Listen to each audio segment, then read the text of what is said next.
아멘. 자, 오늘 본문의 말씀은 이제 사울의 정권에서 다윗의 정권으로 이제 넘어가는 어떠한 시기에 아브넬이라는 인물에 관한 이제 내용입니다. 어떤 그때 있었던 한 사건을 다루는 내용인데 이제 아브넬이라는 이제 이 오늘 본문의 사건을 간략하게 말씀을 드리자면은 아브넬은 사울의 이제 사울 왕이 있죠. 사울 왕의 아버지 기스의 형제인 넬의 아들입니다.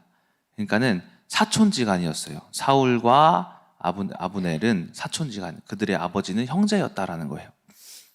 근데 이 인물이 이제 등장을 하는데 아브넬은 사촌지간일 뿐만 아니라 사울 옆에서 굉장히 사울을 많이 도왔고 또 이스라엘 안에서 큰 이제 장군 중에 한 명이었습니다. 아브넬이라는 사람은. 그리고 이제 아브넬의 행적을 잠깐 소개해드리자면은 골리앗을 이제 죽인 다윗을 오 잘했다 하고 사울에게 끌고 간 자가 아브넬입니다. 그리고 사울이 다윗을 추적할 때 그 중간에 사울이 깊게 잠이 들어서 다윗과 그 용사들이 사울 장막에 들어가서 창과 물통을 꺼내오잖아요. 이때 사울과 함께 깊게 잠들어 있던 사람이 아브넬입니다. 그러니까 사울의 측근에 가장 가까이 옆에 붙어 있어서 사울을 도왔던 인물이 아브넬이었다라는 것입니다. 그래서 사울이 죽은 이후에도 이 아브넬은 사울의 아들 이스보셋을 왕으로 이제 옹립하면서 임금으로 이게 추앙하고 지지하면서 이스보셋을 추앙하면서 다윗을 대적했던 어떤 한 인물이기도 합니다. 그런데 이제 이런 아브넬이 그 오늘 본문 말씀 이전에 어제 그제 그 사건 속에 이제 오늘과 이어지는 사건이 하나가 등장을 하는데 요압 장군이 왜 아브넬을 평안히 보냈냐 이 사건에 대해서 이제 본문 말씀을 잠깐 또 다시 보자면은 사무엘하 2장에서 이제 기브온 못가에서 다윗의 지지파와 아브넬파 사울 지지파가 이제 대립을 합니다. 만나가지고 너희도 어디 가냐 하면서 서로 갑자기 싸움을 이제 하는데 그 싸움이 좀 굉장히 접전이 좀 치열했었다고 합니다. 그래서 전쟁은 아닌 약간 접전이 굉장히 치열한 접전이었는데 이때 아브넬 쪽이 조금 밀려가지고 다윗 쪽에서 퇴각하는 아브넬을 죽이려고 쫓아가는데 그 쫓아간 사람이 누구냐면 아사헬이라고 해서 오늘 본문에 등장하는 요압 장군의 동생입니다. 친동생이 아브넬을 이렇게 쫓아가요. 기필코 너를 죽이리라 하면서 쫓아가는데 아브넬은 전투 경험도 많고 굉장히 똑똑한 사람이었어요. 그래서 아사헬에게 경고를 합니다. 너 나 쫓아오면은 내가 너 죽인다 경고를 합니다. 근데 이 아사헬도 이제 다윗의 30 용사 중에 한 명이었고 전투에 능했고 다윗의 군대의 그 안에서 2만 3천 명을 또 거느렸던 군대 장관이었기 때문에 그도 실력이 뒤지지 않기 때문에 아브넬을 쫓아간 거예요. 갔는데 아브넬이 경고를 했음에도 불구하고 아사헬은 무시하고 아브넬을 쫓아가다가 결국에는 아브넬이 어쩔 수 없이 전투에 능했죠. 아사헬을 찔러 죽입니다. 찔러 죽여서 경고했지 않냐 하면서 어쨌든 죽입니다. 죽이고 난 이후에 이제 요압 장군은 그 소식을 듣고 분노를 하게 되는 거죠. 분노 그리고 복수, 혈기 이런 감정이 아브넬에게 이제 생기게 된 거예요. 그러면서 이제 오늘 본문 말씀을 보시게 되면은 요압 장군이 다윗에게 가서 어찌하여 그 아브넬을 평안히 보내나이까 하면서 물어보잖아요. 그러니까는 요압 장군은 아브넬이 다윗에게 왔음에도 불구하고 평안히 돌려보낸 것에 대해서 화가 난 거예요. 근데 아브넬이 왜 다윗에게 왔다가 평안히 가게 되었냐면은 이것도 하나님이 하신 일인데 아브넬이 이스보셋과 이제 정권을 같이 이어가기 위해서 이제 사울 왕의 어떤 베냐민 지파의 정권을 이어가기 위해서 같이 이제 도모하던 도중에 아브넬이 사울의 첩을 간통합니다. 아브넬이 사울의 첩을 간통을 해서 이스보셋과 약간 갈등이 생겨요. 근데 이스보셋은 아브넬이 사울의 첩을 간통한 그것을 보고 반역인가 생각해서 아브넬을 이제 혼냅니다. 혼내는데 아브넬은 그거에 삐져가지고 아무래도 안 되겠다. 내가 뭐 이런 거 가지고 화를 내냐? 나는 다윗에게로 가야겠다 해가지고 오늘 다윗을 찾아간 이유가 뭐냐면은 이스라엘의 장로들에게 가서 우리 이제 이스보셋 말고 다윗을 이제 옹립합시다. 임금으로 세웁시다. 옹립이 임금으로 세우다는 거예요. 옹립합시다. 그래서 이스라엘 장로들에게 사인을 받고 베냐민 지파에게도 가가지고 우리 이스보셋 말고 다윗에게 다윗을 지지합시다. 가지고 사인을 받아가지고 오늘 찾아간 거예요. 그래가지고 이제 다윗이 비록 이제 아사헬을 죽였지만은 이스라엘의 서명과 베냐민 지파의 서명을 받아오니 자신의 이제 왕권이 거의 확실케 된 거예요. 그래서 다윗은 아무리 아사헬을 죽였어도 이 아브넬을 받아준 겁니다. 그래서 그를 위해서 오늘 본문의 말씀 보니까는 잔치를 베풀고 평안히 돌려보냈다고 하잖아요. 근데 이 요압 장군은 그 안에 뭐가 있었냐면은 복수심. 그래서 오늘 보니까는 연못에서 그를 다시 끌고 왔는데 다윗은 알지 못하였더라라고 하는 겁니다. 이렇게 오늘 본문의 말씀이 끝나고 내일 본문의 말씀을 보시게 되면 결국에는 요압이 아브넬을 죽입니다. 죽이고 나서 이제 다윗이 그거를 이제 애통하면서 울면서 요압을 저주를 하는데 당신들의 그 조상과 너희들의 아들들은 전부 병에 걸리고 그리고 아픈 자가 끊이질 않을 거다 이러면 저주를 하면서 어쨌든 다윗이 슬퍼하는 내용이 등장을 합니다.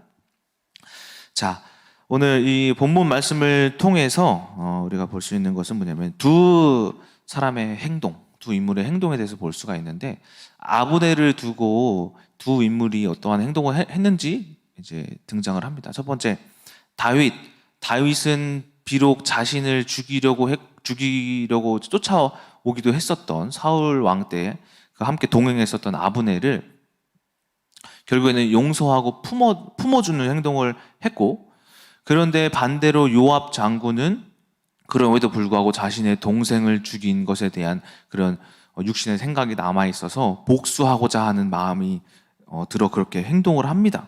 자, 이 행동을 통해서 볼 수 있는 것은 우리가 다윗은 어떤 육신의 눈으로 아브넬을 보는 게 아니라 어떠한 하나님이 하시는 영적인 것을 봄으로써 그를 해석했고, 요압 장군은 육적인 눈으로, 그러니까 영적인 것은 아예 뒷전으로 내버려 두고 육적인 눈으로 그냥 복수하고자 하는 그 마음이 있었다라는 거예요. 그러니까는 다윗은 영적인 사람이었고 요압 장군은 이제 육적인 사람이었다라는 거예요.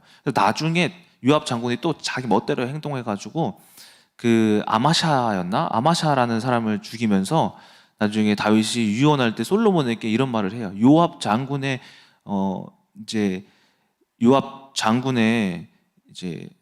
그 흰머리라고 해야 되나? 그 백발이 평하지 않도록 해라라고 해요. 그래서 사울이 나중에 요압 장군을 죽입니다. 부하를 통해서 죽여버려요. 그래서 그렇게 요압 장군의 말년은 좋지 않게 됩니다. 어쨌든 이러한 것으로 인해서 우리가 영적인 것과 육적인 것에 대해서, 육적인 행동에 대해서 찾아볼 수가 있다. 저도 최근에 어떠한 사건이 있었는데 이 사건을 통해서 제가 볼 수 있는 게 내가 이것이 영적인 행동이었나 육적인 행동이었나를 구분할 수 어떤 것이 영적인 행동이고 어떤 것이 육적인 행동이었나를 구분할 수가 있게 되었는데 그 사건에 대해서 하나 말씀드리도록 하겠습니다. 뭐냐면 냉동실 사건이에요. 냉동실. 저희 집에 냉장고가 있는데 이 냉동실에 어떠한 사건이 있었어요. 저번 주 금요일 날 금요 철야 예배가 끝난 그 시간이었어요. 그때 집에 와서 다음날 토요일 날 청지학이 개강하는 날이니까 예배가 끝나고 제가 청지학 이제 그 학부모님들 단톡방에다가 명단을 다 올리고 이렇게 하기로 또 카톡방을 이렇게 올려드렸어요. 근데 금요일 저녁에 제가 올려드리기로 예배가 끝나고 나서 이제 서류 작업을 하고 올려드리기로 했는데 제가 못 올려드렸잖아요. 카톡방에 계신 분들은 아실 거예요. 제가 분명히 금요일 날 예배 끝나고 청지향 내일 명단 올려드리고 하겠습니다 했는데 못 올렸어요. 왜 그랬냐면은 냉동실에 문제가 있었거든요. 저희 집 냉동실에. 어떤 문제냐면은 저희 민정사모가 아이스크림을 먹고 베스킨라빈스 아이스크림 이렇게 먹고 냉동실에 넣어놨는데 그 냉동실 저희 집 냉동실이 물건이 엄청 많아요. 그래서 꽉 차가지고 베스킨라빈스 아이스크림이 이게 좀 튀어나온 거예요. 상자가 좀 크잖아요. 그래서 냉동실 문이 덜 닫혔는지 예배 끝나고 가보니까는 이런 소리가 나면서 오빠 그 냉장고에서 이상한 소리가 나 한번 가봐 해가지고 왜지 해서 가보니까는 아이스크림 때문에 냉동실 문이 안 닫혀서 얼마나 오래된 건지 모르겠지만은 물이 뚝뚝뚝뚝 흐르면서 열자마자 아이스크림이 녹아서 다 쏟아져 내리고 물이 다 쏟아져 내리는 거예요. 만져보니까는 냉기가 하나도 없어요, 냉동실에. 그러다 보니까는 냉동실을 이거 큰일 났다. 이 냉동실을 어떻게 해야 되지? 나는 지금 청지학 그 서류를 해서 학부모님들에게 카톡을 빨리 해야 하는데 내일 참여할 인원들을. 근데 냉동실도 이거 지금 큰일 났네. 근데 제 생각에 어떤 생각이 있냐면은 왜 아이스크림을 그렇게 놔가지고 냉동실을 녹여서 내가 해야 할 일을 못하게 하고 지금 이 냉동실을 청소하게 만드냐 이 생각이 든 거예요. 마음속에 민정사모가 원망스러운 마음이 이렇게 생기기 시작하는 거예요. 왜냐면은 제가 민정사모한테 했던 말이 뭐냐면은 냉동실에 물건이 너무 많다. 작년부터 이야기를 했어요. 많다. 그래서 우리 안 먹는 건 버리자 했는데 민정사모는 좀 알뜰한 건지 아니면 못 버리는 건지 차곡차곡 쌓아놔가지고 가득 차 있는 거예요. 근데 그것도 생각이 나면서 내가 분명히 뭐 버리라고 했는데도 계속 아깝다고 못 버리고 했던 게 지금 이 사태까지 온 게 너 때문이다. 이 마음이 막 드는 거예요. 그래서 그래 일단은 녹았으니까 못 먹는 것들을 버리자 해서 꺼냈는데 뭐가 나오냐면은 저희가 이제 2년 전에 결혼해가지고 그 주일날 떡 돌렸거든요. 그 돌렸던 떡들이 막 나오고 작년에 유아 돌 했던 떡이 나오고 그러니까는 뭐 2년 전에 물건들부터 막 쏟아져 나오기 시작하는 거예요. 근데 그때부터 보면서 막 육신의 생각으로 막 들면서 왜냐면 이 냉동실이 그냥 빼놓고 버리기만 하고 그냥 닫아 놓으면은 냉동실이 고장 나잖아요. 그렇죠? 왜냐면 물이 녹아 있기 때문에 다시 얼면은 고장이 나요. 그래서 제가 자취를 많이 해봐가지고 압니다. 그래서 이거는 물기를 다 닦아내야 돼요. 그러면 또 시간이 오래 걸리잖아요. 결국에는 이제 그걸 닦기 시작하는데 이것을 제가 어떻게 생각을 했냐면은 비록 혈기가 나고 짜증이 나고 해야 될 일을 못 하고 있지만은 그래도 이것을 내가 영적으로 해석해야지 했는데 마음속에서 무슨 생각이 나냐면은 하나님이 우리 태어날 조이를 위해서 냉동실을 청소시키시는구나 이 생각이 나는 거예요. 민정사모 배를 보니까는 민정사모도 미안한지 어떡하지 하면서 아이고 힘들어. 자기도 막 어떻게 치우려고 하고 있는데 그거에 너무 불쌍한 거예요. 아이고 저거 이 냉동실은 민정사모 때문에 일어난 일이 아니구나. 이거는 하나님이 청소시키는 것이구나. 갑자기 너무 웃겨가지고 민정아 근데 갑자기 너무 웃기다가 오빠 왜? 하나님이 냉장고 청소시키시네. 우리 하도 조이가 태어날 준비 지금 하나도 안 하고 있거든요.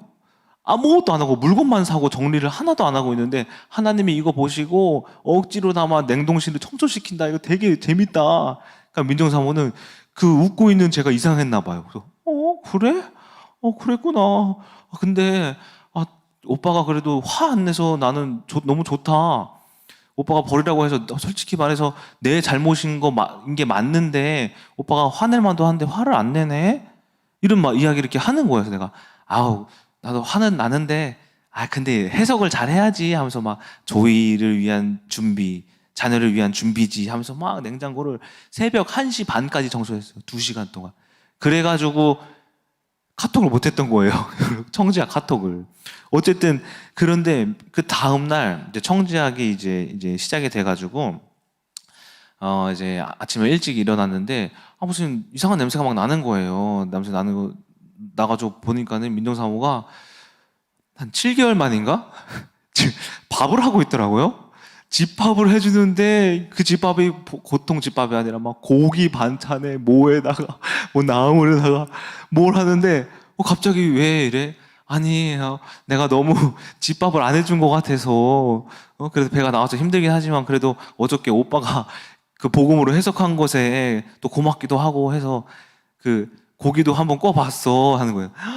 근데 보니까는 제가 그때 딱 드는 생각이 영적 싸움을 잘하면은 고기 반찬이 나오는구나.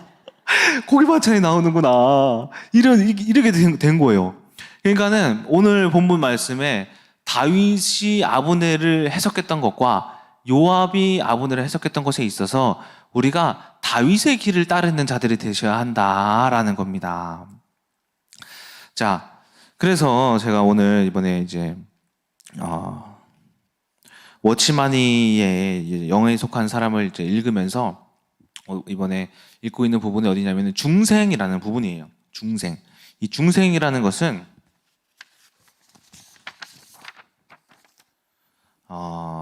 이제 불교적인 용어가 있지만은 그런데 이 한자어가 틀립니다. 이 불교에서 중생은 알아보지는 않았는데 중자의 한자어가 다 틀려요. 제가 말씀드리고자 하는 중생은 무거울 중에 날생, 신학적으로 리본, 새로 태어나다라는 뜻입니다. 그래서 제가 어제 말씀 묵상하면서 내가 뭔가 좀 변했다. 내 스스로가 원래 같았으면은 나도 그 사건에 있어서 원래 해야 될 일을 못하고 그런 사건이 있으면 제가 좀 혈기를 좀 부리는 좀 그런 사람이거든요. 근데 제가 혈기를 안 내고 생각은 혈기가 나지만은 그래도 이것을 혈기가 나오진 않고 생각으로 했지만은 결국에는 이것을 영적으로 해석했다. 내가 변했네? 근데 이것을 신학적으로 중생이라고 합니다. 그러니까는 무슨 말이냐면은 요한복음 3장에서는 이것을 거듭나다라고 이야기를 하고 있고 또 요한일서에서는 이 사람이 구원을 받으면은 하나님께로부터 난 사람이다라고 이야기를 하고 있고 또 에베소서 2장에서는 살아나다 그리고 요한복음 5장과 요한일서 3장에서는 사망에서 생명으로부터 옮겨가다 이런 뜻이 중생, 거듭남 그러니까 새 사람이 되다라는 뜻이 중생이더라고요. 그래서 이제 고린도후서 5장에서는 또 새로운 피조물이 되다 그리고 요한복음 1장 13절에서는 중생은 하나님께 나는 것 그리고 로마서 8장에서는 양자의 영을 받아 하나님을 아빠 아버지라고 부르는 것 그러니까는 내가 더 이상 이 육신의 이제 이전의 삶에서 육신의 생각에서 새롭게 되어서 결국엔 새로운 생각을 한다라는 거예요. 새로운 생각을 하고 새로운 행동을 한다. 이것이 곧 중생이라는 거예요. 그러니까 중생은 마침표가 없고 중생은 ing예요. 계속해서 우리가 중생해 간다라고 하는. 그러니까 중생은 끝이 없어요. 끝이. 굳이 끝이라고 말하자면은 죽음이에요. 죽음이 중생의 끝이라는 거예요. 그러니까 우리가 새롭게 된 하나님의 영을 받음으로써 이 성령님이 여러분 안에서 나타나시는데 여러분 우리가 영접을 하자마자 갑자기 새롭게 빡 변해되는 게 아니라 점차 이만한 사건에 이만큼 잘 해석했다가 이만큼 사건에 잘 못 해석했는데 어느 정도 신앙이 잘하면은 이만한 사건도 이렇게 해석할 수 있고 하면서 점점 잘한다라는 것이 중생이다라는 거예요. 워치마니는 여기서 뭐라고 이야기하냐면은 중생은 사망에서 생명으로 옮겨지는 과정을 말한다. 거듭남이다. 새로 태어나는 것이다. 새로 태어난다라는 것을 뭐라고 또 이야기하냐면은 육신의 욕망과 육신의 어떠한 이상, 육신의 감정의 육신의 원칙을 파괴하는 것. 우리가 가지고 있는 육신의 어떤 감정을 파괴시키는 것. 점점. 육신이 가진 이상적인 생각을 파괴시키는 것. 그렇죠? 육신의 어떠한 욕망들을 파괴시키는 것. 그래서 중생이라 하면 신앙이 복음이 말씀이 들어오면서 점점 내 육신의 생각을 잡아먹는 거예요. 이것이 중생이에요. 이해가 되셨죠? 그래서 중생은 이렇게 육신의 원칙을 파괴시킴과 동시에 내 마음속의 깊은 곳에서 영의 원칙을 따라 행하는 것. 그러니까는 제가 이 냉동실 이 사건을 보면서 보여지는 게 옛날 같았으면 화냈는데 지금은 어떠한 육신의 원칙이 조금 파괴되고 내가 영의 어떠한 원칙을 따라서 해석을 하고 있네? 아, 내가 중생되어 가고 있구나라는 겁니다. 그런데 여러분들이 잘 보셔야 될 게 뭐냐면은 우리가 신앙생활을 10년, 20년, 30년을 했는데도 불구하고 삶이 똑같다. 내 하는 생각이 똑같다. 육신의 말투가 똑같다. 자녀를 대하는 것, 남편을 대하는 게 똑같다. 이것은 진정한 복음을 깨닫지 못한 거예요. 그러니까 우리가 오늘 본문의 말씀을 통해서 해석해야 될 것은 무엇이냐면은 우리가 지금 중생되어져 가고 있는가라는 것을 살펴보셔야 한다라는 것입니다. 제가 또 한 사건이 있었는데 그게 무엇이냐면 선교원 차량 운행 이렇게 하면서 제가 아침에 일어나는 걸 되게 굉장히 피곤해 하거든요. 피곤해 하는데 이번 주가 아니라 한 3주 전부터 너무 피곤한 거예요. 아, 왜 이렇게 피곤하지? 아침마다 코피가 나요. 아침마다. 3주 동안 일주일에 한 3, 4일은 코피가 나요. 아침에. 그리고 제가 간이 안 좋거든요. 옛날에 A형 간염이 걸려서 간이 안 좋은데 그것 때문에 그런가? 제가 헌혈을 1년에 한 번씩 하는데 할 때마다 문자가 오는 게 간 수치가 높아서 한번 병원 가서 내진을 해봐라. 이런 문자가 늘 와요. 10번 받았는데 10번 다 왔어요. 사모님이 저보고 피가 더럽다고 너는 변해야 된다고 하면서 그 피 가지고 뭐라고 하시기도 하는데 어쨌든 간이 안 좋아서 그리고 제 간의 해독 능력이 좀 떨어져가지고 어느 날은 제가 5년 전인가 교회에서 지하의 식당에 책상이 밑에가 다 곰팡이가 쓸어가지고 3층으로 올려가지고 또 햇빛에 말린다고 해가지고 옛날에 한번 지하 식탁을 다 옮긴 적이 있어요. 오면서 그때 곰팡이균을 좀 먹었는데 해독을 못해서 그런지 제가 그날 저녁에 물만 마셔도 토를 하는 거예요, 토를. 근데 보니까는 병원 가서 응급실에 그래서 실려갔는데 보니까는 간 수치가 너무 높다. 뭐 했냐? 뭐 술을 마셨냐? 아니면 뭐 운동을 과격하게 했냐? 아니, 나 오늘 보니까 곰팡이균을 좀 마신 것 같다. 아, 간이 안 좋으면은 콩팥이랑 간이 같이 함께 이렇게 일을 하는데 이 해독 능력이 조금 떨어진 것 같다. 그래서 간 수치가 일반 사람이 40인데 제가 800이었어요. 800. 근데 2000인가 되면은 근육이 녹는데요. 그래서 이 간 수치가 내려갈 때까지 휴대폰도 만지지 말래요. 손가락 하나 움직이지 말래요. 3일 동안 이러고 있었어요. 병원에서. 그 정도로 제가 간이 안 좋거든요. 그리고 작년에 건강검진을 받았었는데 그때도 간 수치가 200인가 나와가지고 전날 술 마시고 왔네요. 그래서 아니라고 그냥 왔다고 하고는 원래 그러네요. 예, 원래 좀 A형 간염도 걸린 적도 있고 그냥 옛날 이런 사건도 있었고 뭐 이렇다 하니까는 나 뭐 검진을 받아보래요. 근데 뭐 검진 받기도 좀 그렇고 제가 언제 병원을 잘 안 가서 또 그렇다고 해서 피곤한 거 말고는 좀 정상적으로 생활할 수 있으니까 한데 그런 걸 핑계로 제 마음에 뭐가 들었냐면 성교원 운행하기 싫다. 성교원 차량 운행하기 힘들다. 내가 차량 운행하면서 어떤 게 반복되냐면 차량 운행을 하고 나면은 저는 무조건 자야 돼요. 너무 피곤해가지고. 피곤해서 자면은 이제 12시까지 자요. 12시까지 자고 있다면은 또 이제 2시에 3시에 차량 운행을 가야 되니까는 그때까지 잠깐 새벽 예배 준비나 전지학 준비나 청지학 준비나 금요 설교 준비를 해야 되는데 집중이 잘 안 돼요. 또 가야 될 마음에. 그래서 그게 또 집중이 안 되면 3시에 갔다 와서 4시면은 또 수요일 같은 경우 예배가 있으면 또 예배 때문에 준비를 못 하고 이런저런 그냥 제 육신의 그냥 핑계로 뭐가 불신하게 되냐면 선교원 차량 운행. 근데 어저께 무슨 일이 있었냐면 어저께 이런 마음이 드는 거예요. 나는 이제 선교원 차량 운행을 올해까지만 하고 내년에 안 해야지. 이런 마음이 갑자기 드는 거예요. 그래서 제가 어저께 평안 집사님과 차량 운행하면서 이야기를 했어요. 선교원 차량 운행이 나는 좀 힘든 것 같다. 그래서 그냥 드는 생각인데 올해까지만 하고 내년에는 그만해야 될 것 같다. 근데 평원 선생님도 이런 얘기를 하더라고요. 자기도 그런 마음이 들었는데 자기는 다윗이 마치 양을 치면서 그 작은 일에 충성되어 왕이 된 것처럼 자기도 성교원에 대한 것에 있어서 충성을 다해서 하나님께 축복을 받고 싶다. 그런 얘기를 하는 거예요. 근데 제가 그 말을 듣고 내가 3주 동안 불신앙을 했는데 평안 선생님은 이런 해석을 했구나. 근데 내가 왜 이런 해석을 하지 못했지? 왜 계속 아프다고만 생각했지? 간을 만드신 것도 하나님인데 이 깨끗하게 해주시는 것도 하나님이 아닐까?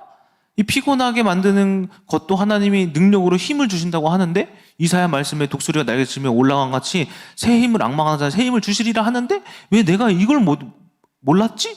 하면서 어저께 무슨 해석이 됐냐면은 또 어저께 수요예배 때 목사님이 무슨 말씀하셨냐면은 이바울 광도사 대형 면허를 따게 해서 버스를 운행시키겠다.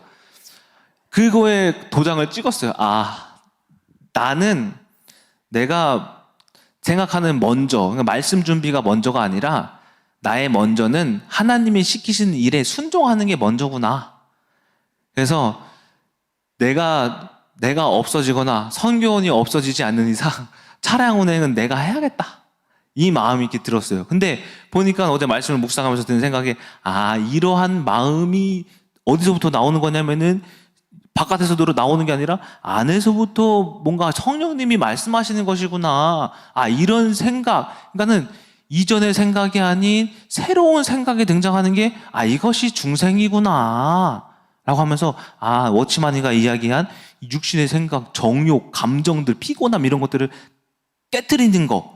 이게 중생이구나. 라는 것을 어저께 또 체험을 했다라는 것입니다. 결론입니다. 이처럼 우리는 많은 사건들과 이제 상황 속에서 중생해야 하는데 이 중생함은 고린도 전서 2장에서 뭐라고 이야기하고 있냐면은 11절, 12절 말씀에 사람의 일은 사람이 생각하고 하나님의 일은 하나님의 영을 받는 사람이 생각하는 것이다. 그래서 우리는 지금 세상의 영을 받지 않고 하나님의 영을 받았으니 이제 우리로 하여금 하나님께서 우리들에게 은혜 주신 것을 알게 하려 한다. 그러니까는 하나님의 영을 받은 자들은 여러분들 모두가 하나님이 하실 일을 가지고 있다라는 겁니다. 근데 이것을 꺼내는 것이 곧 중생이다라는 거예요. 자, 그래서 제가 결론적으로 녹아버리는 이 냉동실을 보면서 생각했던 것도 내 생각이 아니라 이것은 꺼내어진 생각. 또 선교원 차량 운행이라는 것도 세상의 어떤 그냥 그 피곤함과 이제 아픔으로 인해서 안 해야겠다 생각하지만은 이 안에서부터 꺼내진 그 생각이 뭐냐? 하나님께 순종하는 것. 그래서 하나님께 내가 선교원 하는 것이 하나님의 일입니다 하면서 복종하는 것, 복종하게 되어지는 것. 이것이 곧 중생이다. 여러분들 또한 마찬가지로 여러분의 보이는 눈이 아니고 듣는 귀가 아니고 우리가 들었던 안에서 나오는 말씀을 통하여서 안에서 나오는 생각을 통하여서 안에서 나오는 새로운 해석, 새로운 소망, 새로운 희망 이런 것들을 꺼내고 그것을 우리가 겉으로 꺼내어서 해석하는 것이 곧 중생이다라는 것입니다. 그래서 여러분들이 오늘 하루 내가 중생하고 있는지 아니면 10년 전과 20년 전과 똑같진 않은지를 생각해 보시면서 그렇지 않다면은 우리가 여러분들이 새로운 생각을 꺼내서 중생하시고 또한 계속해서 그러고 있다 하시면 더욱더 큰 문제 속에서 그것을 해석할 수 있는 능력을 키우시는 우리 큰나무교회 성도님들 되시길 주님의 이름으로 소망합니다. 기도하고 마치겠습니다. 사랑과 은혜가 충만하신 아버지 하나님, 우리 중생에 대해서 거듭남에 대해서 새롭게 변화되어짐에 대해서 배웠습니다. 우리가 10년 전과 20년 전과 그대로였다면 우리가 오늘 회개하고 주님 앞에 새롭게 거듭나지는 시간 되게 하여 주시옵시고 우리가 계속해서 변화되어지고 있다면은 이제는 우리가 내 주변을 살리고 자녀를 살리고 아내를 살리고 남편을 살리는 더욱더 큰 문제를 이길 수 있고 해석할 수 있는 능력을 주께서 더하여 주시옵소서. 살아계신 예수 그리스도의 이름으로 기도드렸습니다. 아멘.